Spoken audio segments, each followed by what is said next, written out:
Olá amigos, tudo bem com vocês? Salve Maria! Hoje nós vamos dar aqui continuidade então ao tema que iniciamos, né, das doenças espirituais. Peço desculpas aí, a gente precisou um pouco mais de tempo para gravar aqui esse segundo vídeo, né? Infelizmente uma gripe muito forte aí nos pegou aqui em casa, né? E apesar de ter tido feriado, etc., nós não conseguimos aí devido a essa enfermidade nas crianças, comigo mesmo também. Eu fiquei bastante mal, então não consegui gravar. Mas, com a graça de Deus, né, estamos aqui já recuperados e seguir aqui firmes com o nosso propósito, amém? Então vamos lá, vamos dar sequência aqui no assunto que nós iniciamos. Em nome do Pai, do Filho e do Espírito Santo. Amém. Ave Maria, cheia de graça, o Senhor é convosco. Bendita sois vós entre as mulheres, e bendito é o fruto do vosso ventre, Jesus. Santa Maria, Mãe de Deus, rogai por nós, pecadores, agora e na hora de nossa morte. Amém. Santa Maria, Mãe de Deus, rogai por nós. Em nome do Pai, do Filho e do Espírito Santo. Amém. Muito bem, meus caros. No último vídeo nós começamos a falar ali das doenças espirituais, certo? Falamos então da origem, né, das doenças espirituais, como começou tudo isso lá no pecado original e basicamente ali as tentações que nosso Senhor sofreu, qual a ligação que isso tem, né, na nossa alma, nas tentações que nós sofremos, nos pecados que nós podemos cometer, que vão estar sempre ligados aquelas três realidades, né? Comer, né? Olhar, usufruir e o poder. E ali nós falamos dos apetites da alma, não é verdade? E terminamos falando ali de algumas ferramentas, né? Para combater essa raiz do pecado, né? Na nossa alma, as nossas inclinações, enfim, as tentações que nós sofremos, certo? Então hoje a gente vai seguir ainda falando um pouco disso, procurando compreender cada vez mais a origem, né, a raiz do problema, né? Então hoje nós vamos falar um pouquinho da filáusia, né, que é o amor desordenado de si mesmo, né? E também vamos começar falando um pouco também da antropologia tomista, né? O que vem a ser isso? Então vamos por partes. Iniciando aqui então para falar sobre a filáusia, né? Nós temos aí três realidades, né, que a gente apresentou no tema anterior, certo? Que podem ser unificadas em uma raiz, né, que é justamente a filáusia, né? Essa raiz básica fundamental, né, que é o quê? A filáusia é isso, é o amor de si de uma forma desordenada, né? De uma forma que vai nos prejudicar. São Máximo Confessor, ele vai dizer que o amor próprio é a causa das doenças espirituais, né? Esse amor próprio desordenado, porque é dele que se geram, né, que se originam os três pensamentos capitais da concupiscência: a gula, a avareza e a vanglória, né? Então, se a gente for pegar cada um desses três, vão estar ligados, né, justamente às três tentações que nós falamos no vídeo anterior, né? Então a gula, né, que era bom comer, a avareza, né, que é o desejo de usufruir, né, e a vanglória, que era a questão de obter poder, né, a soberba. Então veja, né, nós vamos estar sempre voltando, né, às vezes com nomes diferentes, um pouco distintos, mas nós vamos estar sempre voltando a essa realidade do pecado original, a essa raiz. Tá certo? Então aqui, o que a gente precisa saber? Que a gente tem que tomar muito cuidado, né, com o amor próprio, né? Que é a mãe de todos os vícios, né? Então a gente precisa de uma firmeza para poder combater isso, né? Porque aqui vai estar a origem de todos os pecados, né? Esse amor desordenado de nós mesmos, né? Pensem comigo, né? Se a gente tem uma realidade, né, em que a gente se olha no espelho e nos vendo, né? Eu me vendo e eu amo a Deus, né? Me vendo porque eu sou imagem e semelhança de Deus, né? Isso é um amor saudável, né? É um amor próprio saudável. Eu não me amo por causa de mim, eu me amo por causa de Deus, né? Agora, se é o contrário, né? Aí sim eu começo a ter essa desordem, esse descompasso, né? Então a gente tem que lembrar, né? Foi um mandamento de Nosso Senhor, né? Amai o próximo como a ti mesmo. Mas se eu não me amo a mim mesmo de forma ordenada, eu também não vou conseguir amar o próximo de forma ordenada. Eu vou amar o próximo de forma desordenada também por consequência. Então a gente percebe que a gente tem em nós um amor próprio que pode ser virtuoso, que é bom, que é querido por Deus. O problema é que a partir do pecado acontece isso, né? As coisas se tornam ali sombrias, né? Desordenadas, né?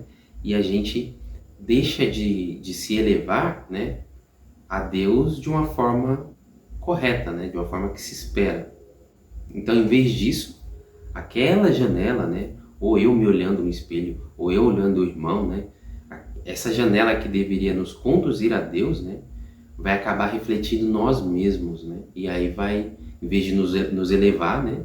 Vai nos rebaixar, né? Vai nos fazer olhar para baixo e não para o alto, né? Como tem a oração da Santa Missa, né? Corações ao alto, né? E nós respondemos, nosso coração está em Deus, né? Então, é sempre isso que nós devemos buscar, né? Seja em nós ou no próximo, é o próprio Deus que nós devemos, né? Devemos buscar, né? Um exemplo, assim, para talvez deixar mais claro que a gente está introduzindo aqui, né? Um dependente químico é uma pessoa que se ama, que se quer bem, que quer ser feliz, né? E ele pensa que vai encontrar essa alegria, essa completude, essa plenitude no consumo, né? Da droga, na sensação que aquilo traz, né? Porém, os pais, enfim, a família, os parentes, quem está próximo, todo mundo que está vendo aquela situação de fora, está vendo que a droga, né, o vício da pessoa, está destruindo ela, né? Só ela que não consegue perceber isso, né, de dentro, como o padrinho meu costuma dizer, né? Parafrasear, né? Porque na verdade a frase também não é dele, mas que o peixe não enxerga água que nada, né? Então é mais ou menos por aí. Quem está de fora consegue ver com facilidade que aquilo está destruindo a pessoa, mas ela não consegue ver. Então isso é o que faz o amor desordenado de si mesmo, porque a pessoa ela pensa que ela está buscando o bem, né? Ela não pensa que está buscando o mal. Ela está procurando uma alegria, né? Uma felicidade, né? E está enganada, né?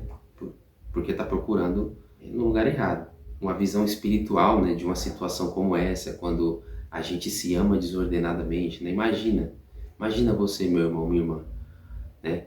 Que você vê uma pessoa com um estilete, né? Arrancando pedaços ali da própria carne.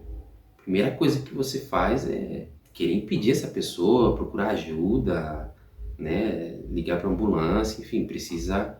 Essa pessoa tá louca, né? Tá se cortando a si mesmo, né? Tá se fazendo mal a si mesmo. Precisa sedar essa pessoa, precisa controlar essa pessoa, precisa de uma ajuda, né, externa, porque ela em si mesma tá fora de si. Quando nós pecamos, espiritualmente falando, é exatamente isso que nós estamos fazendo, né? Só que nós estamos ignorando essa visão, né?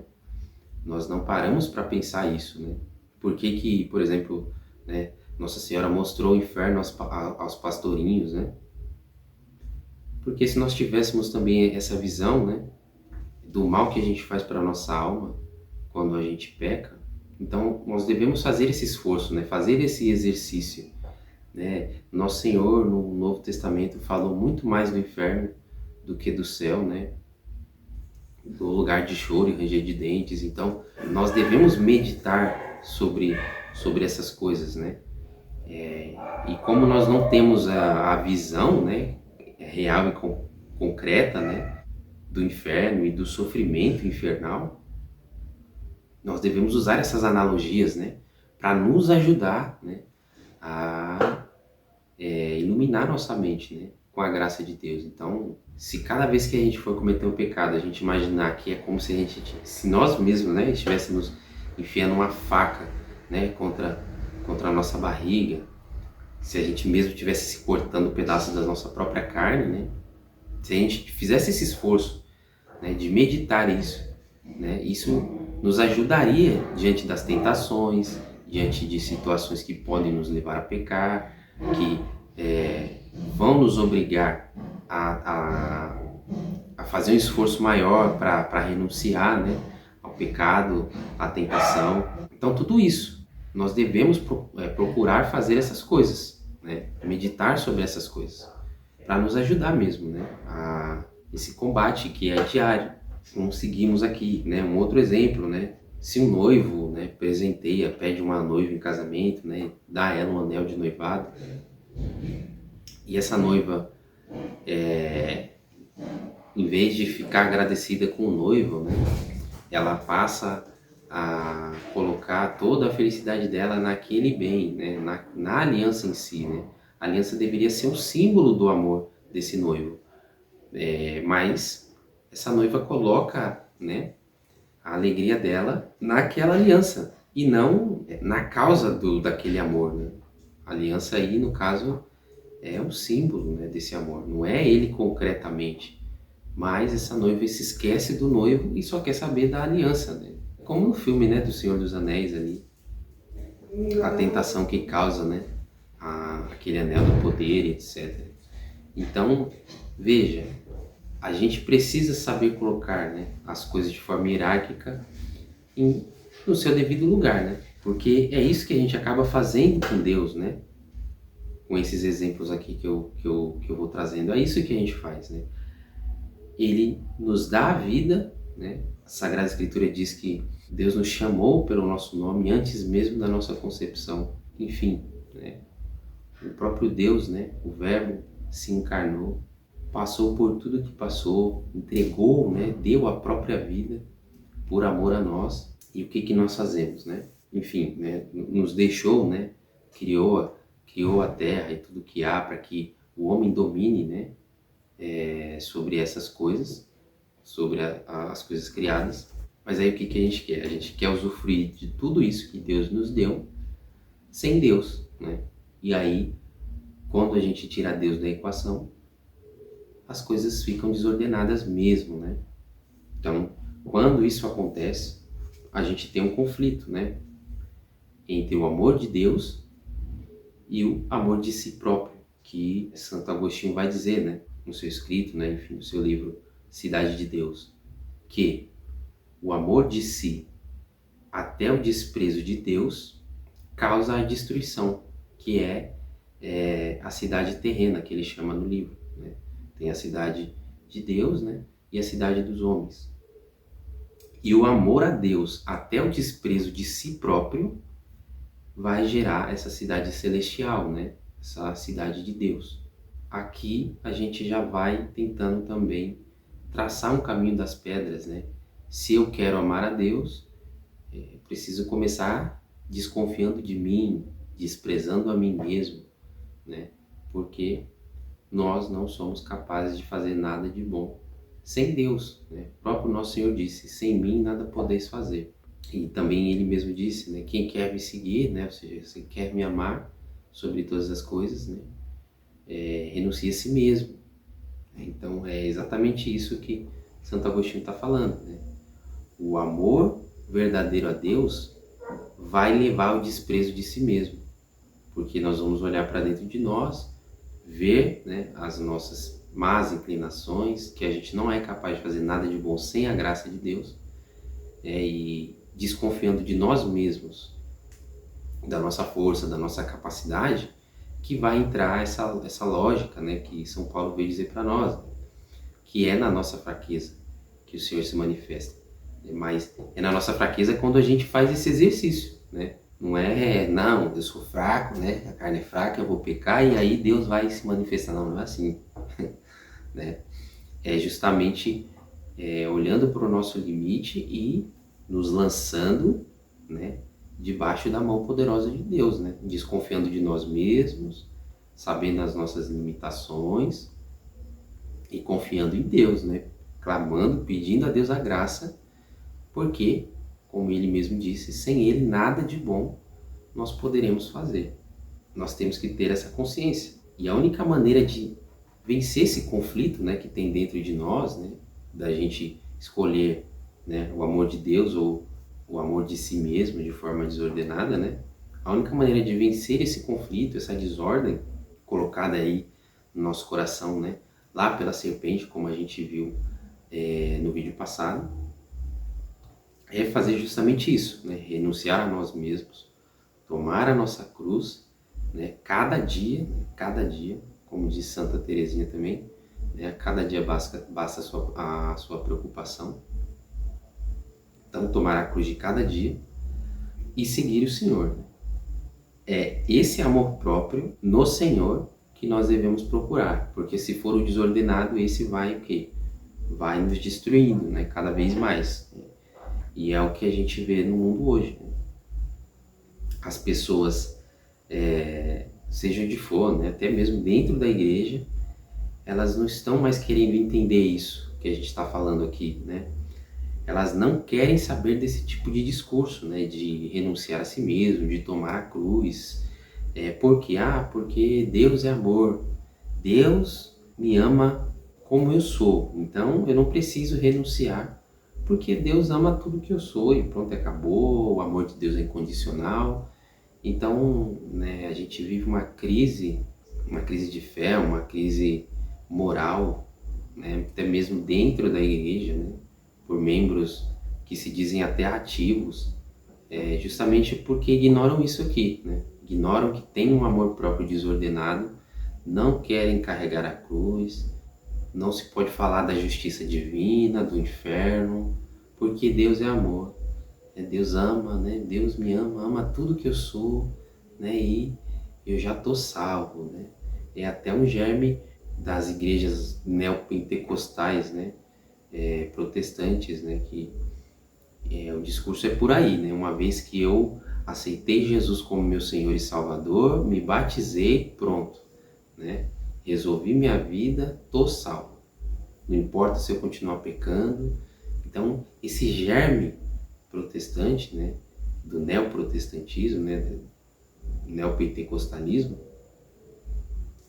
tá muito, muito, muito infiltrado, infelizmente, aí nas nossas paróquias, né?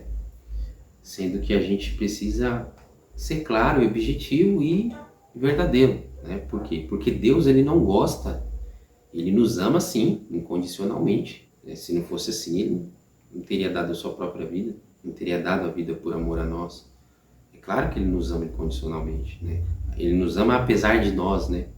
Apesar do nosso pecado, ele continua nos amando. Assim como uma mãe continua amando o filho drogado, né? Filho que às vezes entrou para a vida do crime, que tirou a vida de outros filhos, né? De outras mães, né?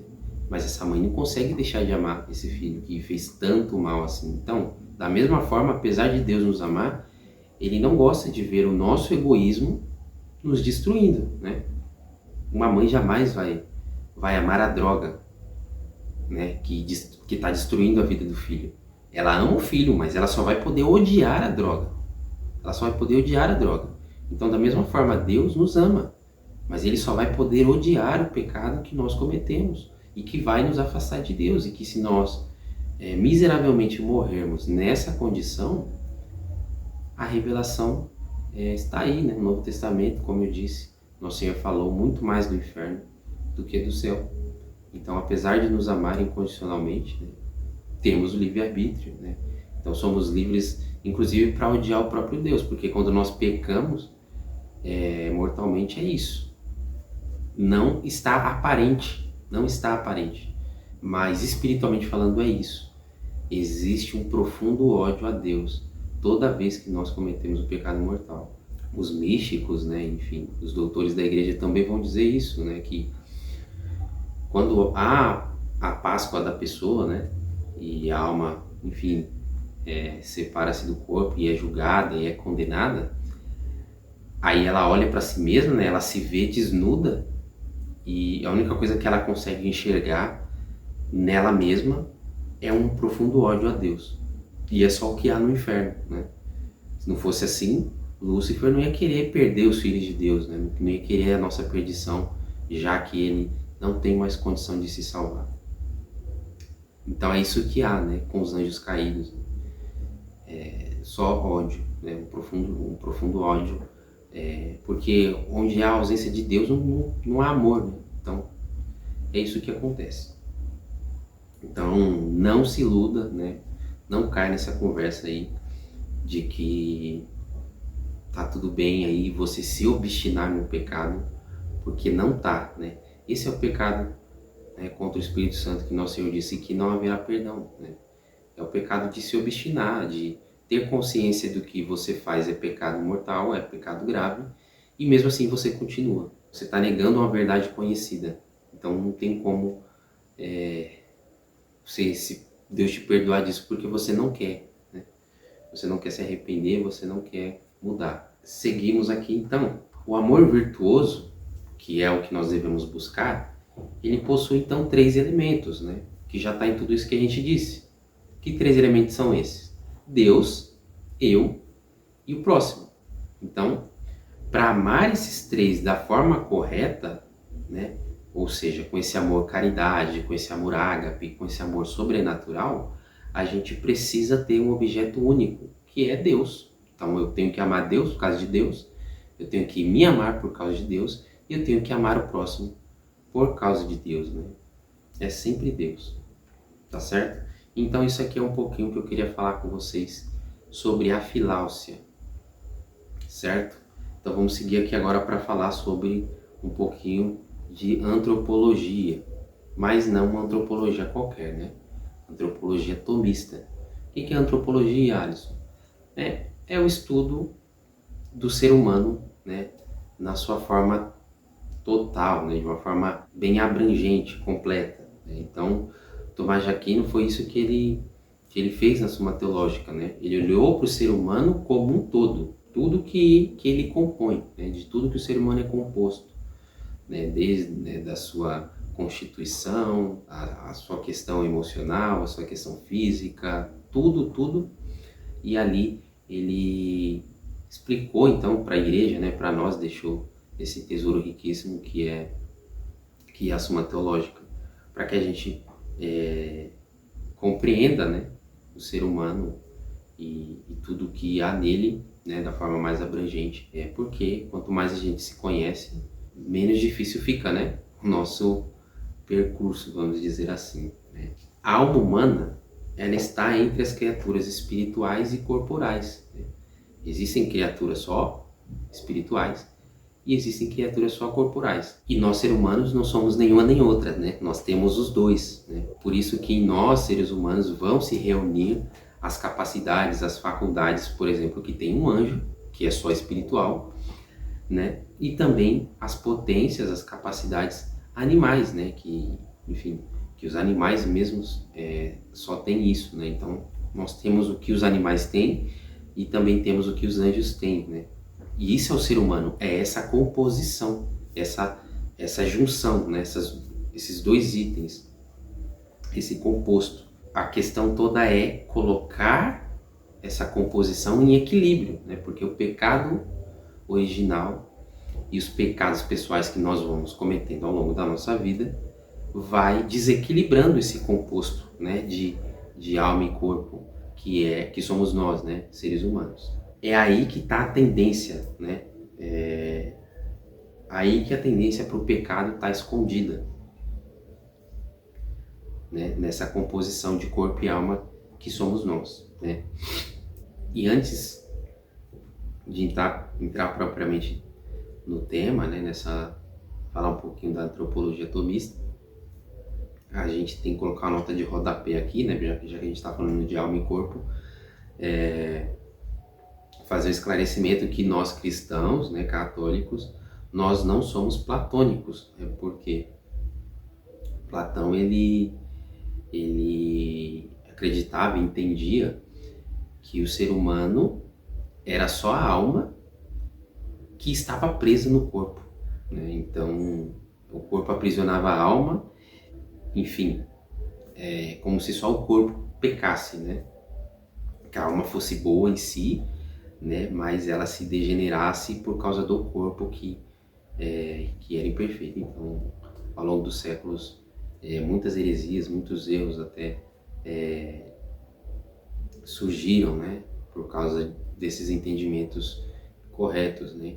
Então, houve épocas aí que as pessoas achavam que, né, matar, né, se matar ou, enfim, matar o outro era libertar a própria alma, né, que estava aprisionada naquele corpo.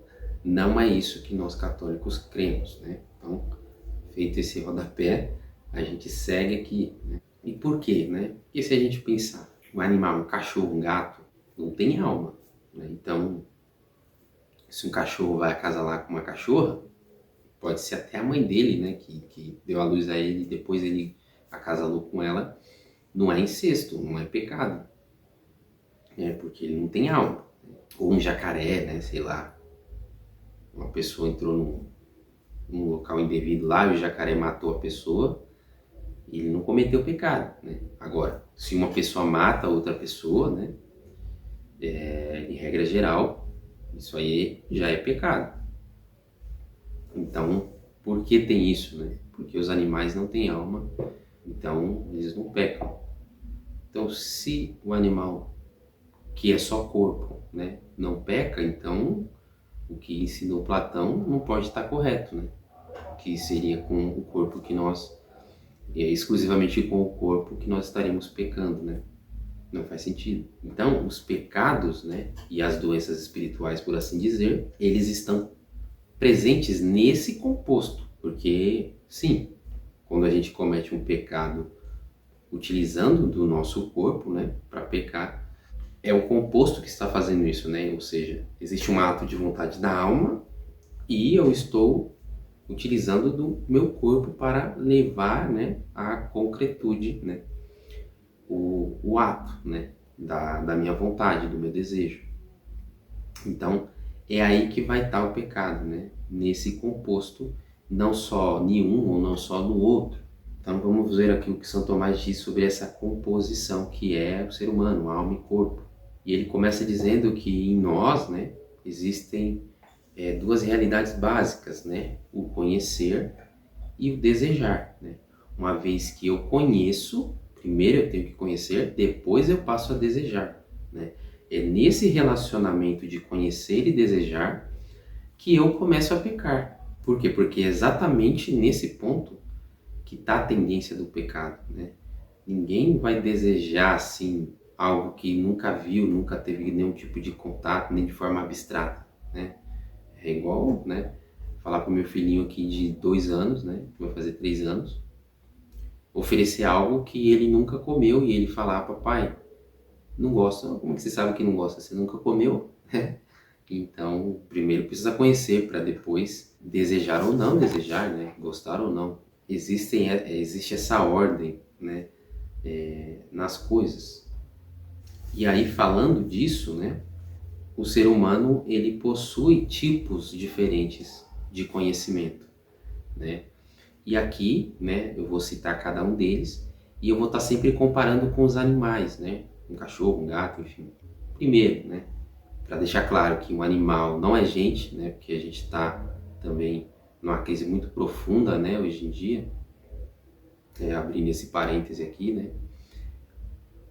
Pessoas cuidando dos bichinhos, né, como se fosse um ser humano, né, como se tivesse a mesma dignidade do ser humano, os pais de pet, né? Então, isso é muito perigoso, né? Isso está criando uma ferida, uma doença mais profunda ainda na alma do ser humano, né? De querer substituir pessoas por animais, né? Então tem gente que fala isso como se fosse a coisa mais normal, né? Que confia num animal, que prefere um animal do que um ser humano. E tem famílias, né, realmente deixando de ter a prole, que é o mandamento do Senhor, para ter, né, ficar ali só no animal, né? não é nada errado gostar de animal, né? Ter muito carinho, muito cuidado com os animais, mas existe um limite, né? E quando as pessoas começam a tratar animal como se tivesse a mesma dignidade de um ser humano, que tem uma alma pela qual o nosso Senhor morreu, então tem alguma coisa muito grave aí, maculando, ferindo, manchando, né, a nossa alma. Fecha parênteses. Então, o primeiro motivo que eu vou estar sempre comparando com os animais, primeiro por isso, e também para a gente compreender, né, até onde que vai a capacidade de um animal e como que a capacidade do ser humano que tem uma alma, isso é bem mais potencializado. Quais são esses tipos de conhecimento que o ser humano tem e tem em comum com os animais também, né? O conhecimento dos sentidos. Então, os 5 sentidos, né? Visão, paladar, olfato, tato, audição. O cachorro, por exemplo, ele vai ter todos esses, né? Também vai ter o olfato, mais apurado que o nosso, inclusive. Enfim, todos os 5 sentidos. E também a gente vai ter sentidos internos, né? Que a gente vai falar que dentro dos sentidos internos nós vamos ter alguns subgrupos, né? Então a gente tem o sentido comum, que é o quê? Quando a gente começa a unir mais de um desses sentidos externos que eu mencionei, desses 5 sentidos. Então, por exemplo, eu estou andando na rua e de repente eu escuto um barulho de uma freada, né, bem alto. Então, imediatamente o meu cérebro, né, vai processar 2 sentidos juntos. O primeiro a audição e o segundo a visão, porque imediatamente eu vou me virar, né, para a direção da onde está vindo o som. Então, estou aqui, né, de repente o barulho de uma freada e uma batida, né, imediatamente eu vou fazer esse movimento, né, porque eu estou escutando, eu vou direcionar um outro sentido para a direção daquilo que eu escuto. Então isso é o sentido comum, quando o meu cérebro passa a usar 2 ou mais sentidos de uma só vez. Tem o sentido estimativo, né, que é, por exemplo, quando eu calculo, estou andando na rua, tem uma poça d'água. Então eu calculo se eu tenho condições de saltar, né, essa distância, né, para não pisar na poça d'água, para não molhar meu pé, meu sapato, né. Então os animais também fazem isso, né? O animal, se ele escutar um barulho, ele também vai se virar, né, para a sua visão para onde ele está ouvindo, né? Um gato, né, que vai olhar o muro, a altura do muro, e se ele vai conseguir correr, escalar e subir no muro, né? Isso é no sentido estimativo. Se ele achar que é muito alto, ele não vai fazer, né? Assim como a gente vai estimar ali se dá para a gente pular aquela poça, né? Senão vai acontecer, né? Muitas pegadinhas que a gente já viu por aí, né? A pessoa tentou pular, não deu certo, ela escorregou e caiu e se molhou todinha, né? Então o que faltou ali? O sentido estimativo, o sentido da memória, né? Capacidade de lembrar das coisas, né? Então um cachorro, por exemplo, também tem memória, né? Então ele lembra do dono, lembra do cheiro do dono, né? Quando ele sente o cheiro, ele lembra que é o dono, mesmo que ele não veja, ou ele escuta, né, o barulho até do jeito do dono andar, ou por exemplo, eu já tive cachorro, uma cachorrinha, e ela já conhecia o barulho da minha moto. Então quando eu vinha lá na rua longe, ela começava a latir, porque ela já sabia, embora passasse, era uma avenida de movimento, passasse várias motos na rua ali, né, perto do portão, ela sabia quando era minha, né, pelo barulho do motor, que, né, a redução da velocidade, a aproximação. O animal tem esses sentidos, né, assim como a gente também tem. O sentido da fantasia, que o animal também tem, então quem tem cachorro já pode ter visto isso, né? O cachorro está dormindo e de repente ele começa a chorar ou acorda latindo, né? Meio de supetão, né? Tava ali tendo algum sonho, alguma coisa do mundo imaginário dele, né? E nós seres humanos também temos esse mundo da fantasia, também sonhamos, também imaginamos as coisas e etc. Então a gente vê que esses tipos de conhecimento que estão ligados ao corpo, né? Assim como os animais, né? Os animais não têm alma, mas esses conhecimentos que eu mencionei aqui estão ligados ao corpo, porque a gente está constatando aqui que os animais também têm essas mesmas capacidades, né? e eles não têm alma.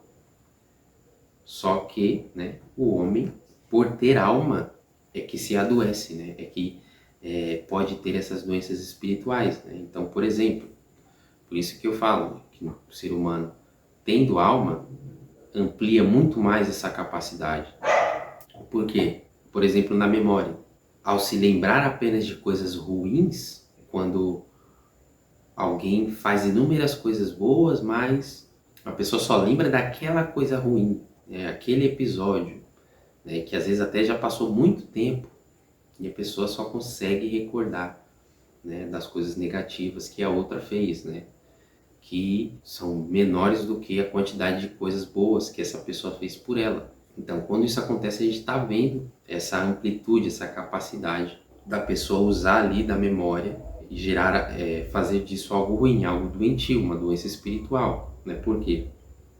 Porque aquilo ali vai fazer o quê? A pessoa ficar ressentindo uma coisa que já não deveria ter durado tanto tempo assim, levar ao rancor, talvez à inveja, coisas, né, que vai entrando o pecado mesmo, né? Ou quando a pessoa tem muitos motivos para agradar, para louvar a Deus, mas ela vive se recordando, né, das coisas ruins que aconteceu com ela e ela fica questionando por que isso acontece com ela, porque ela só se dá mal. Isso vai alimentando uma tristeza, né, dentro dela ali. Isso vai desaguar, vai se tornar uma doença espiritual, né, que é o que nós conhecemos hoje como depressão. Então, a gente vê que não é uma questão exclusivamente clínica, médica, né? E não fosse isso, Tomás de Aquino não teria falado de psicologia, né? E até mesmo dentro da formação dos padres não teria uma formação que compõe essa parte, né? Que também contemple essa parte, né? Claro que os padres estudaram mais, outros menos, né?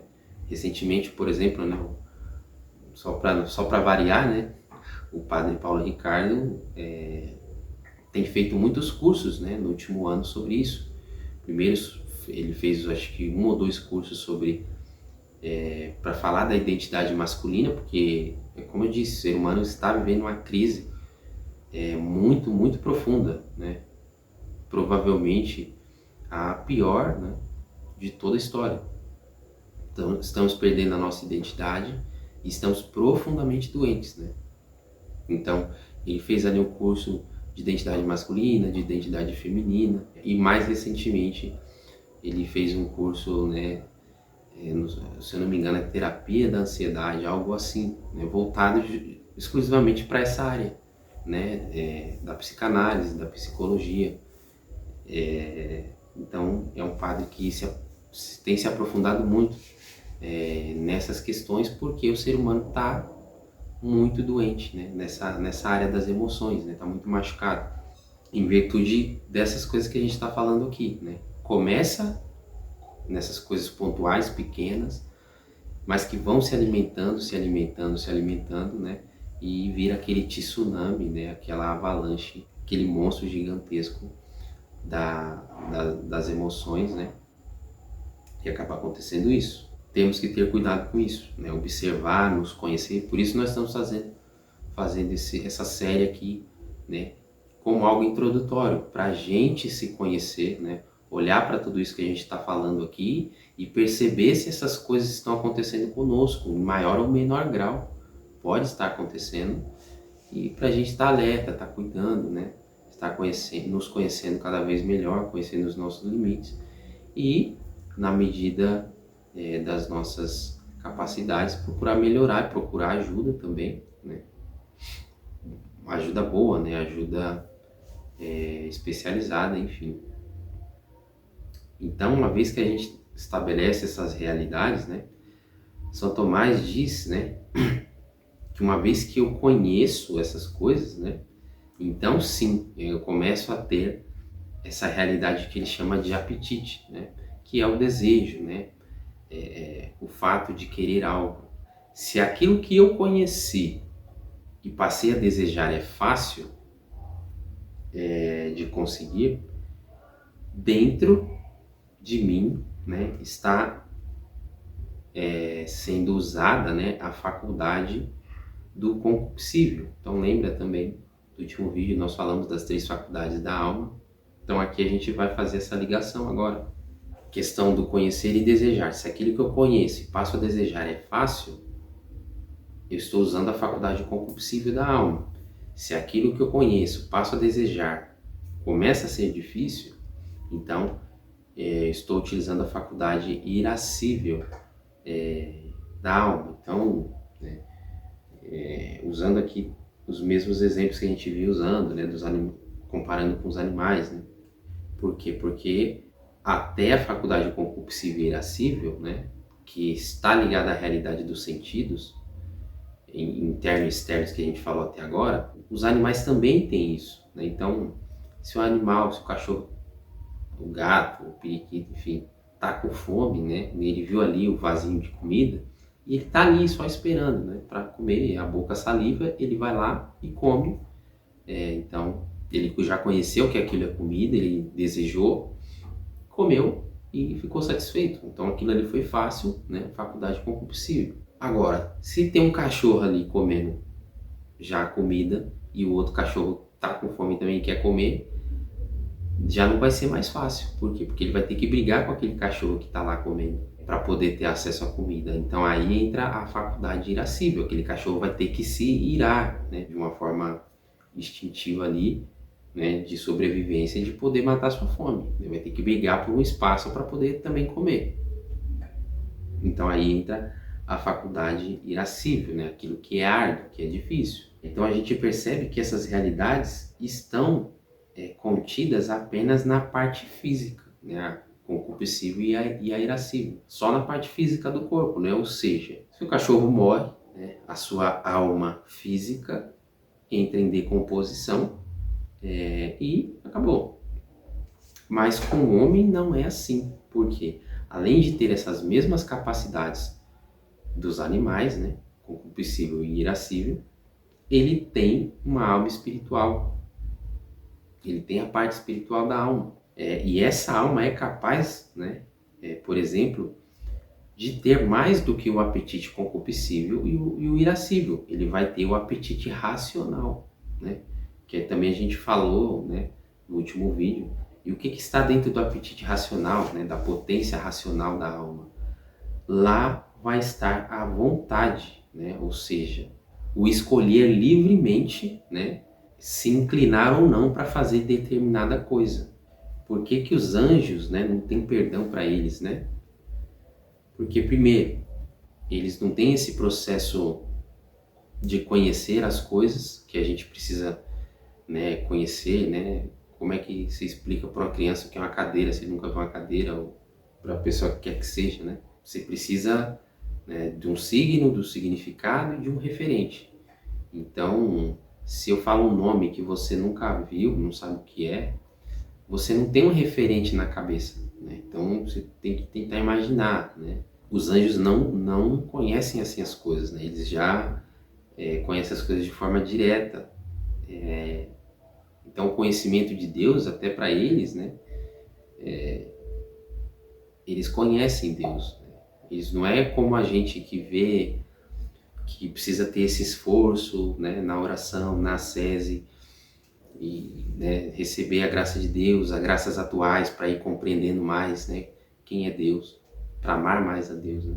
Não, o anjo, ele já tem esse conhecimento, né, praticamente intuitivo ali. Então, como ele não tem a desordem do pecado original e não tem, então, a faculdade concupiscível e irascível desordenada, né? Ele não tem essa faculdade, atrapalhando eles, né? Eles só têm a capacidade da vontade neles, então não tem como. Quando eles decidem fazer algo, não tem arrependimento, né? Por quê? Porque eles sabem exatamente, perfeitamente, né? Na totalidade o que aquilo significa, né? E ao passo que o ser humano ainda não. Nós temos que ter isso em mente. Vamos seguir aqui. Nesse raciocínio, por exemplo, eu falei que eu estava doente, né? Tive febre e tudo, né? Então tive que tomar, né, aquele remédio amargo para poder cessar a febre, né? Baixar a febre. 39 graus de febre, né? não estava dando conta. Então, o animal, ele não tem essa capacidade de comer algo que ele não gosta por um bem maior, né? Se o animal estiver doente, né, e tiver que comer, ingerir algum medicamento ali, que não é comida, né? Então ele não vai querer comer, você vai ter que, né, dar um jeito ali, né, enfiar a goela abaixo, porque ele não tem essa capacidade de escolher o que é aparentemente ruim, né? Eu livremente, né, fiz essa escolha. Eu vou tomar um remédio amargo, tem um gosto horrível, né, difícil, mas por que eu estou fazendo isso? Por que eu estou me impondo isso, né? Para um bem maior, para melhorar a minha saúde. Eu não estou bem. O ser humano, ele tem essa capacidade que os animais não têm, né? Se o animal tiver com fome e você colocar a bacia de comida ali, ele vai comer. Agora o ser humano pode estar com fome e ver o prato de comida na frente dele e falar, bom, eu vou jejuar, né? Vou abrir mão dessa refeição, vou rezar, né? E vou oferecer, né, esse sacrifício ao Senhor. Livremente ele fez isso. O animal não tem essa capacidade, né? Então é aí que entra, né, o pecado nessa composição, porque nós temos esse apetite racional, que é no apetite racional que está a nossa vontade de aderir às coisas, né, ao bem e ao mal. Cabe, né, a nossa liberdade fazer, né, essa aderência, né? Então, quando nós aderimos ao mal, ao pecado, né, isso nos fere, nos desordena mais, né? Quando nós aderimos ao bem, isso nos afasta, né, do mal, da inclinação ao pecado e nos aproxima também de Deus. Somente quem tem vontade pode escolher fazer ou deixar de fazer as coisas, né? Porque a vontade é essa inclinação não somente do corpo, né, mas que eu racionalmente, na minha inteligência, eu vejo aquilo que realmente é bom e por saber disso eu escolho, né? Como eu falei do remédio, né? Não, isso aqui realmente vai me ajudar aqui, né, na minha enfermidade, e por mais que tenha um gosto ruim, tem algo maior, algo mais importante do que o sabor. Então eu vou ingerir esse remédio ruim. Então é com a minha inteligência que eu escolho isso, né? Então, ou seja, né, espiritualmente falando, é com a minha inteligência, não é com a minha parte física, né? Não é com o concupiscível e nem com o irascível que eu faço isso. Eu posso usar o irascível, né, para fazer aquilo que é difícil. É difícil ingerir esse remédio. Mas antes eu tomei essa decisão, né, no apetite racional, na minha inteligência. Então, o problema também é quando a gente não é apenas espírito, né? A gente também tem o corpo. Então, veja, é um composto, né? A gente nunca vai conseguir abrir mão de um ou de outro, né? Ou achar que a gente culpa um e culpa o concupiscível e o irascível, que é a parte física que está me atrapalhando. Não é só um ou outro, né? Nós somos um composto. Nós temos esses conhecimentos e apetites juntos. Tudo isso faz parte da nossa composição. É nesse meio todo, né? Nesse todo que eu estou falando, né, da alma e do corpo, que está as doenças espirituais, né? Sobretudo na realidade desses apetites que a gente está falando aqui. Porque é aqui que vão surgir essas doenças, como gula, né? Então a gente falou, concupiscível, aquilo que é fácil, né? Então tem essa facilidade, cada vez está mais fácil hoje em dia, né? Então quanto mais fácil, mais se a gente não refreia, se a gente não procura ordenar essas coisas, a gente só vai se afundando nisso daí, né? Então tem muita facilidade de fast food. Eu morei num condomínio, né, por um tempo, e tinha um mercadinho, né, lá embaixo, dentro do condomínio. Então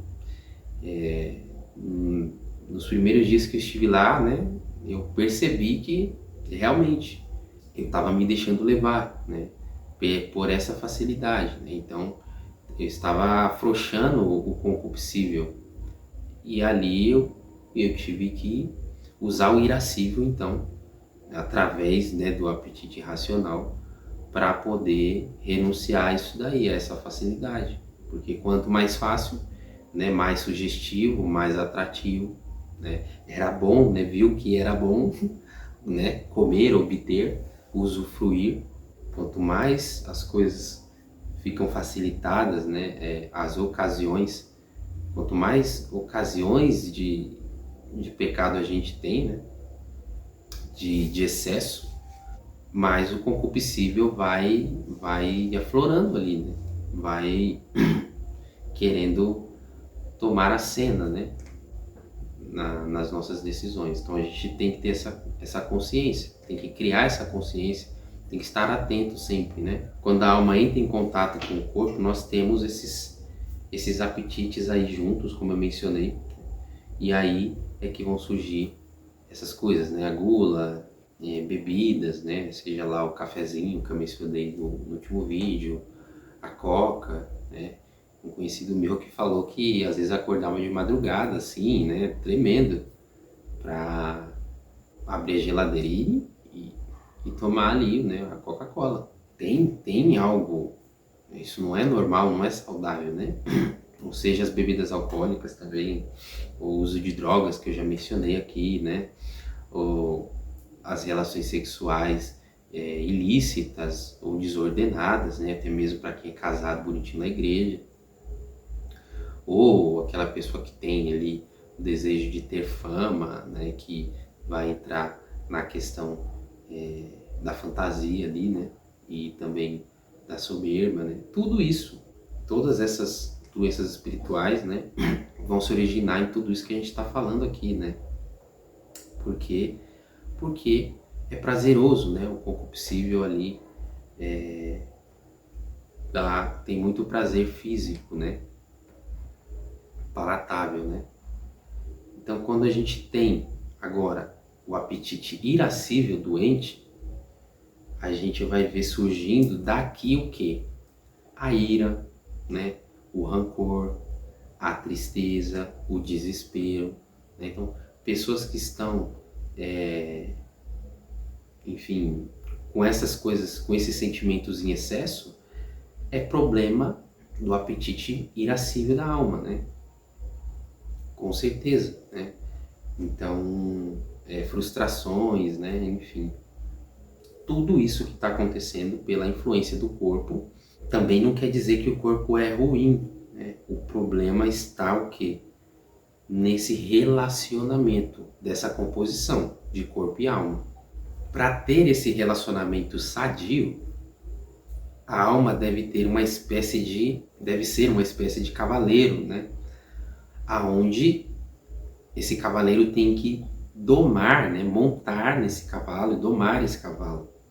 Quem que é o cavalo? O cavalo é o composto, ele não é só o corpo, porque o ser humano não é só corpo, ele é corpo mais alma. Então, com a nossa faculdade racional, né, que é a parte da nossa inteligência, a parte superior da alma, essa parte superior da alma é o cavaleiro. E a parte inferior da alma mais o corpo seria o cavalo, nessa analogia que eu estou tentando colocar para vocês aqui. Então esse cavaleiro precisa domar, né, esse cavalo, né? Então esse cavalo ele precisa ser adestrado, né, precisa ser educado pelo cavaleiro, né? Então que venha a ser a alma, né, a parte superior da alma, o cavaleiro. Mas como eu falei, o cavalo não é só o corpo, porque a gente tem que estar muito claro isso, porque falando assim fica parecendo que o problema é só o corpo. Não é só o corpo, nós não somos platônicos, né? É a parte inferior da alma que vai né? Se ela corre solta, ela vai se sobrepondo à parte superior da alma, que está na inteligência, que é essa faculdade racional que a gente está falando, e cada vez mais a nossa vontade vai ficando fraca, né? Então, O concupiscível e o irascível vai deixando a nossa vontade fraca. E com a vontade fraca a gente não renuncia, a gente não faz aquilo que é difícil, a gente não carrega a nossa cruz de cada dia, né? Como a gente viu aqui, né? Esse conselho do Senhor anteriormente. Então, em outras palavras, para que a gente esteja bem espiritualmente, a nossa alma, né, com o conhecimento intelectual, com o conhecimento da potência racional, né, que ou seja, é o apetite da vontade, ela tem que dominar, né, ela que é o cavaleiro, ela tem que dominar, né, o que? Essa parte animal, os sentidos que a gente falou, né, o apetite, o concupiscível, o irascível. Só que não é dominar de forma bruta, ditatorial, né, sufocando, né, o cavalo, por assim dizer, né. É de uma forma política, né, negociando, né, tal. Mas pera lá, não é aquela negociação que a galera tá acostumada hoje em dia aí, não. Ah, não, tem que negociar, então eu tô em pecado mortal, então vou negociar aqui, né. Eu tô pecando aqui 5 vezes por semana, eu vou pecar 4, depois 3, não. O pecado mortal a gente não negocia, né? A gente simplesmente cessa com todos eles de uma vez. Não é assim. Quando a pessoa, né, nesse exemplo que a gente está usando, né, o cavaleiro quer domar o cavalo não conhece ele, né, então o que que ele faz, né? Ele bota uma comida ali pro cavalo, né, um pouco, um milho e tal. Daqui a pouco ele mesmo tá dando, né, o cavalo tá pegando a comida na mão dele, né, já tá ganhando uma confiança, né? Aí, né, o cavaleiro vai lá, passa a corda, né, no pescoço do cavalo, enquanto ele tá ali, né? Depois ele vai lá, né, põe o freio, põe a sela, depois ele monta e depois ele anda devagar, não vai sair correndo, né? Então é um processo, é isso que nós estamos fazendo aqui, adquirindo esse conhecimento para estabelecer o início de um processo, né, de uma recondução a um bom caminho. Então, com o nosso corpo é a mesma coisa, né? Mas como eu disse, não podemos negociar, né, os princípios, porque pecado é pecado. Então, se você, meu irmão, minha irmã, está em pecado grave, né, aí não tem negociação, né? Você tem que realmente renunciar. E aí, depois de renunciar, de cessar o pecado mortal, buscar esses meios, né, para não se colocar nessas ocasiões de incorrer de novo, né, no pecado, né? Então, a gente vai aprender aqui nos próximos vídeos a saber conduzir esse cavalo de uma forma pedagógica, né? Então, nós precisamos realmente nos educar, né, de forma pedagógica, paulatina e compreendendo como é que é essa funcionalidade da alma, o nosso comportamento, essas ocasiões, e aos poucos a gente vai então buscando esses exercícios espirituais para ir domando, né, esse cavalo feroz, né, selvagem aí, que às vezes tenta nos jogar para todo lado. Tá certo, gente? Então hoje nós estamos terminando por aqui o vídeo. Espero que vocês tenham gostado. Curte, se inscreva no canal, compartilha com seus amigos, espalha para todo mundo. Tem muita coisa para a gente ver aqui ainda sobre doenças espirituais. Mais adiante nós vamos entrar em cada um dos pecados, né, capitais ali, que são origem para outros pecados, e vamos falar de forma mais aprofundada ainda de cada um deles. Tem muita coisa para falar. E o mais importante, vamos trazer soluções práticas para te ajudar, meu irmão, minha irmã, a sair dessa situação. Então, podem ter outras pessoas nessas, né? Se não for o seu caso, talvez você conheça pelo menos uma pessoa com essas dificuldades, nessa situação. Então, compartilha, né? Compartilha, reza por essa pessoa, compartilha para que ela assista esse conteúdo. E, mais importante, né? Coloca o seu comentário aqui, né? Porque é a partir do seu comentário, né? Claro, se for algo muito particular, alguma dúvida, alguma coisa que você não quer se expor e nem deve, mas que você queira conversar conosco, nós vamos deixar o nosso canal, né, para você mandar a sua pergunta por e-mail, né, de forma reservada. E o que a gente puder fazer para estar ajudando você, a gente vai ajudar, né? Mas se for um comentário que possa ser colocado de modo público, né? Comenta aí o que vocês estão achando desse conteúdo, se vocês estão gostando, porque o importante é isso, é a gente perceber esse retorno, se está fazendo sentido para você, se está te ajudando na sua vida espiritual, né? Está te ajudando a se conhecer um pouquinho mais, a conhecer a realidade do pecado, coisas que você não percebia, que agora você percebe. Isso vai te ajudar na sua luta diária com o pecado. Enfim, comenta aqui porque é do seu comentário que vão nascendo também os próximos temas. A gente vai percebendo a necessidade do público de acordo com os comentários. Olha, né, os irmãos estão precisando agora desse tema. Através, né, vocês são o termômetro, né, então através dos comentários de vocês, né, que outros assuntos, quando a gente concluir esse aqui, vão surgindo. Tá bom, gente? Obrigado aí pela atenção de vocês, né, por consumir o nosso conteúdo. Que Deus abençoe vocês e até o próximo vídeo. Salve Maria!